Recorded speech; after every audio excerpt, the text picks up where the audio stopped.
Hi there, this is Vicki Clark at the VicTats podcast. And VicTats blog. This is a tutorial on how to do the Shuttle Ice drop, which is my pattern this year for the Let's Pretend We're at the Fringe Element Tatters. Now, I just want to let you know that originally I had a different pattern planned, but Teresa Oren made me change it. Yes, Teresa, I'm blaming you. Okay, so here's the deal. It is a very similar center to the almost previous, only we're not having any mock rings here. We've changed the stitch count a little bit. So it's similar to the Tatday square in terms of the ring base that we're doing to hold the squares. And then the other thing I just want to note is this sample I have, I actually took out the these, oops, picots, okay? This one here, this one here, this one here, this one here. So it's on this pattern because it was a design sample. Okay. All right, so here we go. If you have any issues or anything, because I'm going to go a little bit faster about this center, I think, then let me know. The other issue is I had people ask me how big to make the long picots on the Tatday square, and it's the same center. So just to let you know, they are number 5, which by the way stands for 5 millimeters, okay, of the clover tatting shuttles. It is the number 5 held up and down, just because some people have there's some confusion about vertical and horizontal, and it's kind of opposite to what you think. So I just want you to see it's up and down when you're holding this, okay? And if you look on here, just so you understand, the pico gauges are numbered according to the amount of millimeters, which I don't know if anybody's bothered to point out, but I realized because I measured. Okay, all right, so here we go. As the pattern reads, okay, I'm going to pick this up. My suggestion is don't put it down the way I just did, okay, because things are going to get messed up at this point. You can do it later, but at this point, bad decision. Okay, so the first part of the pattern, right, is you're going to make 2 rings that are similar, only that the second ring will join to the first ring, and you're going to do 6 double stitches with 3 picots separated by one double stitch, 6 double stitches, 3 picots separated by 1 double stitch, and long picots, 5 millimeter, right? And then another 6 and 3, and then what you're going to do on the last 6, you only do 2, because when we close up the ring, then we're going to be creating a bit of a mock picot. God, so many terms. Okay, and here I am closing this ring. This, by the way, is a very abused ring because I had earlier closed it prematurely. So nothing worse than premature ring closure, eh? Okay. All right, so here we go.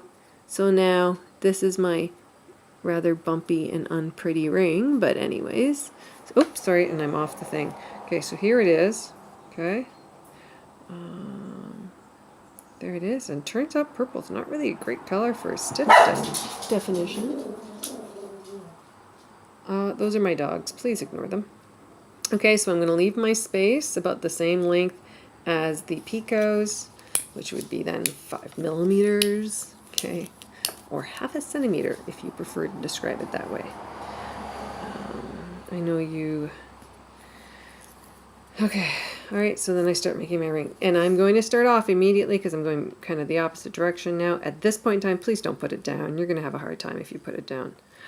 Is you're going to go through and you're going to go and you're going to join to the first ring that we make. Now this at this point in time is kind of fiddly and sloppy, a little bit panicky probably for you, but it helps to kind of shove the gem in periodically just to kind of help shape it. And since you guys don't need to see me do this, I'm going to pause it for a second, okay? Okay, we're recording again. Just an interesting note, if you're going to use, so I use the 12 millimeter gems. They're about 12 to 13 millimeters. They're actually meant for scrapbooking, and so they come on this sheet and there's glue on the back, and then I kind of pin them together, or I take it off. So on this one, I take off the glue, right? So on this one, it's just the flat one because I want it to lay flat on the surface. But for this one, I've done both sides, okay? And like I put a gem back to back. Now, if you're going to do a gem back to back, then you're going to actually probably want to do a 7mm picot gauge. Okay, so a little bit longer, or what I would call it a generous 5. Okay, just because it's a little shovey on this. There are lots of picots here, so you don't have to be so worried about whether or not it's going to stay in. It's hard for them to fall out. And this is a light stone, so it's not like the garden ones where they sometimes come out. I'm going to add just a little bit. Let's see if I can get. Nope. Okay. So no additional lighting. It's a beautiful day outside, but it creates so many shadows you guys can't see it. So I'm actually sitting inside. So now what I'm doing is I'm doing the next part of the instructions, which says to leave a space of thread from the ball thread and the shuttle thread, so they meet halfway between the rings. At this time, that could be like a little bit of a. I always do a little tie there and start on the next one. Now, you can think of this there as having done a shoelace trick there.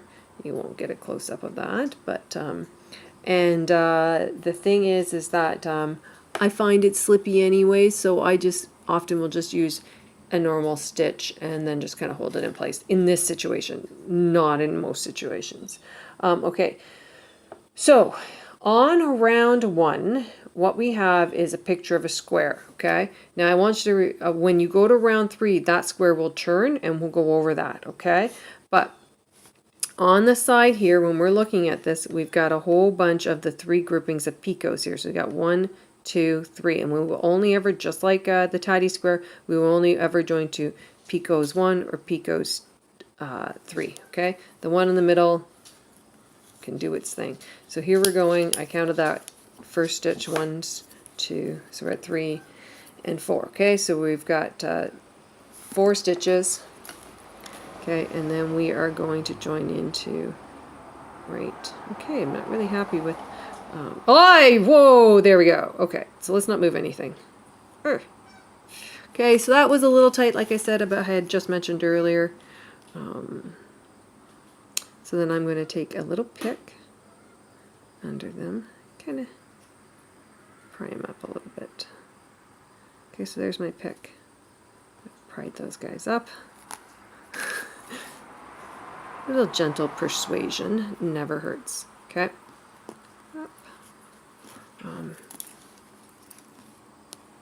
And what we are going to do is a lock join, right? So a lock join is a join where you pull up a loop and you pass the shuttle through the same thread.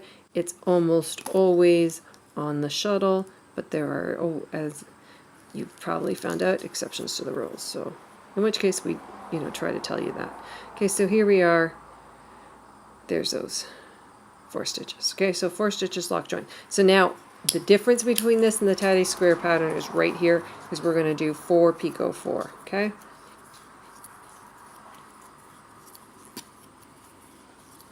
Just a regular size picot, by the way, too. Okay.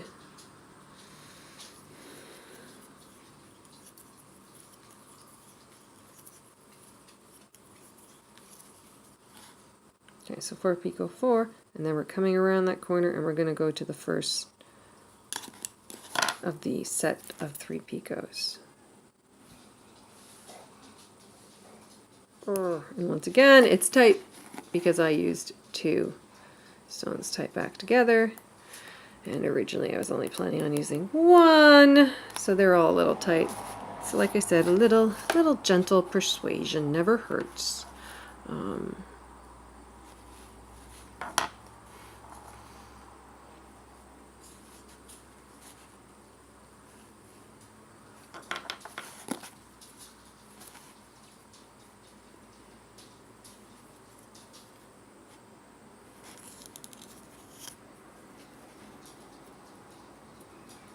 Okay, there we are.